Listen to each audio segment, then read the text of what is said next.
தடுக்க வந்த காவல்துறையை சுத்து போட்டாங்க. டேய் நான் போலீஸ் நீ, நான் போலீஸ் நீயே அப்படின்னு சொல்லி ஒரு நாளை யாரால வந்து கஜா நாட்டு பண்ண முடியாது. அப்படி இருக்கும்போது அவரோட சொந்த பணத்தை தான் நமக்கு செய்யறாரு. யாரால செய்ய முடியும்? இது வரைக்கும் வந்து எந்த கட்சியாச்சும் அவங்க லேண்ட் எடுத்து மக்கள் செஞ்சாங்க சொல்லுங்க. எங்க அண்ணே அவர் சொத்தகம் எடுத்து எல்லாம் பண்ணிட்டு இருக்கிறாரு. இலவச பஸ், பெண்களுக்கு 2500 சிலிண்டர் தருது. முதலமைச்சர் விஜய் தன்னுடைய இருக்கையை மாற்றி அமைச்சர் செங்கோட்டையன் அருகில் அமர்ந்த காட்சிகளை தற்போது திரையில் பார்த்து வருகிறோம். அங்க உக்காந்தா வடக்குல சோளம் 8 கட்டத்துல அந்த கட்டம் இந்த கட்டம் எல்லாம் கசாமுசா இருக்குது. வாயில சனி உங்களுக்கு. அதனால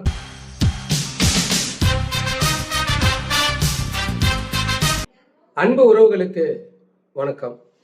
முதல்வர் விஜய் அவர்கள் சட்டமன்றத்துல இடத்தை மாற்றி அமர்ந்தார் அப்படின்றத ஒரு பிளாஸ் நியூஸா போட்டு பரப்பிட்டுக்கிறாங்க. இது என்ன முக்கியமான செய்தியா? அங்க உக்காந்தா வடக்குல சோளம் 8 கட்டத்துல அந்த கட்டம் இந்த கட்டம் எல்லாம் கசாமுசா இருக்குது. வாயில சனி உங்களுக்கு. அதனால பேசிடக்கூடாதுங்க. தயவு செய்து இடத்த மாத்தி இன்னைக்கு ஒரு நாளைக்கு உட்காருங்கன்னு அந்த பைத்தியகாரன் ஜோதிட ஒருத்தருப்பான அந்த கிறுக்கன் சொல்லியிருப்பான். அதை கேட்டுக்கிட்டு தமிழ்நாட்டு முதலமைச்சர் இடத்த மாத்தி உக்காந்துக்கிறாங்க. அவரு சட்டமன்றத்துல எந்த மூலையில் வேணா உட்காரட்டும். ஆனா நம்ம தமிழ்நாட்டுக்கு பிடித்தது 7.5 சனிதான். சாரி 5 வருஷம் சனிதான். அது மாற போறதில்ல. நம்ம தலையெழுத்தை யாராலையுமே மாத்தி எழுத முடியாது. இந்த தற்குறி ஆட்சியில் நம்ம வாழ்ந்துதான் ஆகணும். அதனால தமிழ்நாட்டு மக்களுக்கு நல்ல நேரம் கிடையாது 5 வருஷத்துக்கு. இப்போ இது பிளாஸ் நியூஸா போட்டுட்டு இருக்கிறாங்க. அதுக்கு ஒரு விளக்கம் கொடுத்துட்டு இருக்கிறாங்க. எதை நீ பேசணும்? போதையில்லாத தமிழகத்தை நான் உருவாக்குவேன் அப்படின்னு விடிகால 5 மணிக்கு எந்திரிச்சு ஓடுன்னு ஓடனாரே முதல்வர் 3 கிலோமீட்டர். இன்னைக்கு நடு ரோட்ல 2 பெண்கள் தலை விரிச்சு ஆடுதுப்பா அந்த போதை கலாச்சாரம். ஏன்னா பெண் கூந்தல் கொஞ்சம் நீளமா இருக்கும். அதனால தலை விரித்து ஆடுகிறது. அதுல அந்த பெண்ணு சொல்லுது, அங்க இருக்கிற ஆண்கள் எல்லாத்தையும் பார்த்து அந்த மௌனை இந்த மௌனை போடலாம் திட்டு.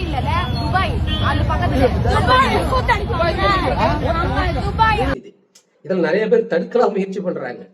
ஆனா அங்க வேலைக்கு ஆகல. ஏய் என்னடா அப்படின்றது.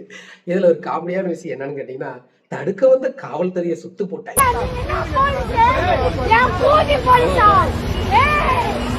டேய் நான் போலீஸ் நீ, நான் போலீஸ் நீயே அப்படின்னு சொல்லி. ஐயோ அப்பா, காக்கி சட்டை எங்கேயாவது ஓரமா கண்ணுக்கு தெரிஞ்சா இந்த சந்தல பூந்து 3வது சந்தல தான் நானா எந்திரிப்பேன். அப்படி ஒரு பயம் காவல்துறை பார்த்தாலே. ஐயோ என்னடா போலீஸ் வந்துட்டாங்களேன்னு. இந்த வண்டியில வாகனத்தெல்லாம் போனா சேர்ந்தாப்புல ஒரு 4 போலீஸ் ரோட்ல நின்னா வண்டி அப்படியே யூட்டன் அடிச்சுட்டு சந்து பூந்தா திரும்பி எங்கேயாவது போவோம். ஆனா ஒரு பொண்ணு தாவேக்கா ஆட்சியில நடா போலீஸ் நீ போலீஸ் அப்படின்னு சொல்லி காவல்துறைக்கு என்ன ஒரு சோதனை. இதுவே ஒரு ஆம்பளை பேசி இருந்தா சப்புன்னு அடிச்சு தூக்கிட்டு போய் ஒரு 6 பிரிவுல வழக்கு அப்படின்னு சொல்லி போட்டிருப்பாங்க. இந்த ஒரு தம்பி ஒண்ணு இந்த விசிகா நடு ரோட்ல உக்காந்தி மக்களுக்கு இடையூறா போராட்டம் பண்ணாங்கல்ல. அப்ப இந்த தம்பி வேலைக்கு போறவங்க காலத்துல வேகமா அந்த பையனா கொஞ்சம் எந்திரிங்க நான் அவசரமா போகணும்னு சொன்னதுக்கு அங்க இருக்கலாம் வந்துட்டு எங்க தலைவர் பேனரையே வந்து தூக்கிட்டாங்க.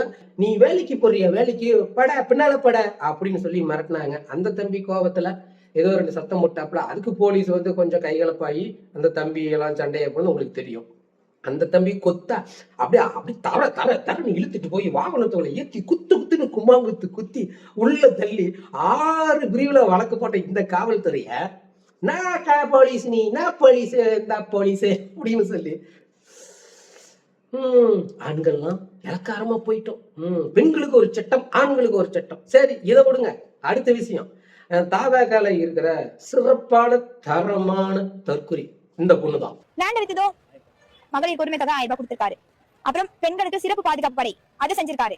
அதை தாண்டி போலீஸ்க்கு புதுசா ஒரு வண்டி விட்டு விஜய் அவர்கள் எங்க அண்ணே அவரு சொத்தகம் எடுத்து எல்லாம் பண்ணிட்டு இருக்கிறாரு. இலவச பஸ், பெண்களுக்கு 2500 சிலிண்டர் தருது. இதெல்லாம் அவரோட சொந்த பணமா? எதை பிளாக் டிக்கெட் எடுத்த பணமா?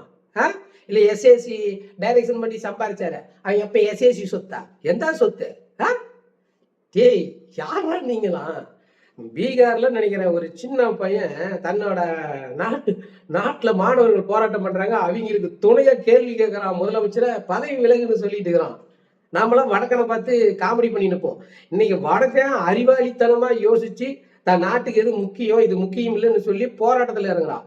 நம்ம தமிழ்நாட்டுல இந்த தாவக துண்டை போட்டுட்டு தற்கொலையும் தெரியுது பாருங்க. சின்னதுல இருந்து பெருசு வரல எல்லாம் விஜய்க்கு முட்டு கொடுத்து இந்த தமிழ்நாட்டை நாசம் பண்ணிட்டே இருக்கிறாங்க.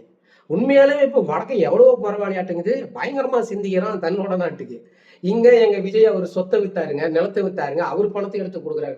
அப்படமா பொய் பேசிட்டு தெரியுங்க. உண்மையாலுமே இவங்களெல்லாம் கூட்டிட்டு போய் ஆராய்ச்சி படுத்தணும்.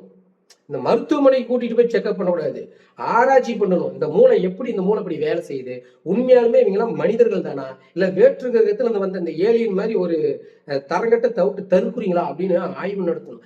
அந்த அளவுக்கு தாங்க உருட்டுறாங்க, பயங்கரமா உருட்டுறாங்க.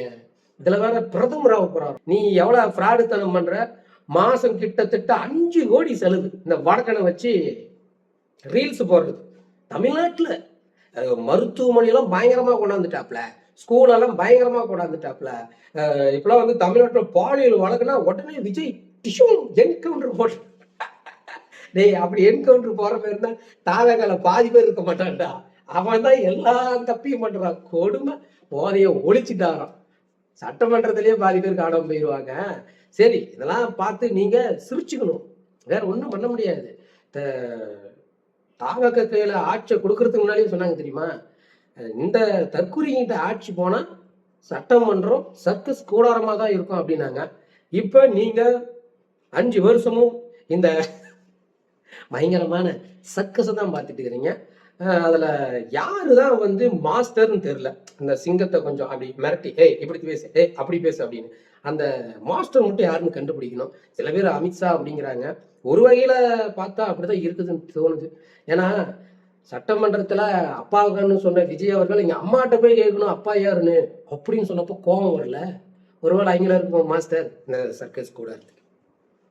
பார்த்துக்காங்க எந்த அளவுக்கு நம்ம தமிழ்நாடு இப்படி கீழே போயிட்டு இருக்குது. ஒரு சட்டமன்றம் என்னதான் இருந்தாலும் ஒரு பேச்சாற்றல், ஒரு அறிவாற்றல், ஒரு சிந்தனையோட ஒரு திட்டத்தை கொண்டாடுவாங்க. 1000 விமர்சனம் இருக்கலாம் திராவிட கட்சியின் மீது, அதுல வந்து எந்த மாற்று கருத்தும் இல்லை. ஒரு விஷயம் அவங்க நல்லது பண்றாங்கன்னா அதுக்கு ஈக்குவலா இந்த பக்கம் நம்மளுக்கு மிகப்பெரிய துரோகம் பண்ணியிருக்கிறாங்க. இருந்தாலும் ஒரு சட்டமன்றத்துல ஒரு நாகரிகமான பேச்சு, ஒரு மக்கள் பிரச்சனை பேசணும். இதெல்லாம் தாண்டி அந்த சர்க்கஸ் கூடாரமா மாத்தின இந்த தாவக எம்எல்ஏக்கள் பாட்டு போட்டி நடத்துறாங்க. என்னன்னே தெரியல, பஞ்ச் டைலாக் பேசுறாங்க, முதல்வர்களை பயங்கரமா பாராட்டி பேசுறாங்க. என்னதான் நடக்குது? ஒட்டுமொத்தமாவே இந்த தமிழ்நாட்டை தற்கொலை நாடா மாத்திட்டாங்களே. ஐயோ, இன்னும் நம்ம எப்படி இதை வந்து தாக்கு பிடிக்கிறது? இன்னும் 5 வருஷம் இருக்குது முழுசா. இதுல வேற இவரு பிஎம் ஆயின்னு வரான், விஜய் அவர்கள் பிஎம், அந்த கடவுள் இருக்கிறாராம். அப்போ தமிழ்நாட்டுக்குள்ள யாரு முதலமைச்சர் அப்படின்னு ஒரு கேள்வி வருதுல்ல. அதுக்காக தான் நான் சொல்லுங்க, சில பேர் சொல்றாங்க அதுக்காக தான் அந்த நடிகை கொண்டாந்து அங்கங்க காட்டுறாங்களாம். இப்ப இன்னும் கொஞ்ச நாள்ல பாருங்களேன், இடைத்தேர்தல்ல அண்ணி, மாண்புமிகு அண்ணி அவர்கள் திருச்சி கிழக்குல அல்லது ஏதோ ஒரு இடைத்தேர்தல களம் இறக்க போகிறாங்களாம். அவங்க வெற்றி பெற்ற உடனே துணை முதல்வராங்க, நான் சொல்லல, அப்படிதான் பேச்சுவார்த்தை ஓடிட்டு இருக்குது. துணை முதல்வர் போஸ்டிங் காலியா இருக்குது இல்ல, என்ன காரணம் யோசிச்சு பார்த்தீங்களா அப்படின்னு என்ன கேள்வி கேட்டாங்க. தெரியலையே, துணை முதல்வர் ஒருத்தர் போடுவாங்கப்பா. அப்படியா? ஆமா. போன ஆட்சியில யாரு துணை முதல்வர்? ஸ்டாலின் ஐயா முதல்வர், துணை முதல்வர் உதயநிதினு.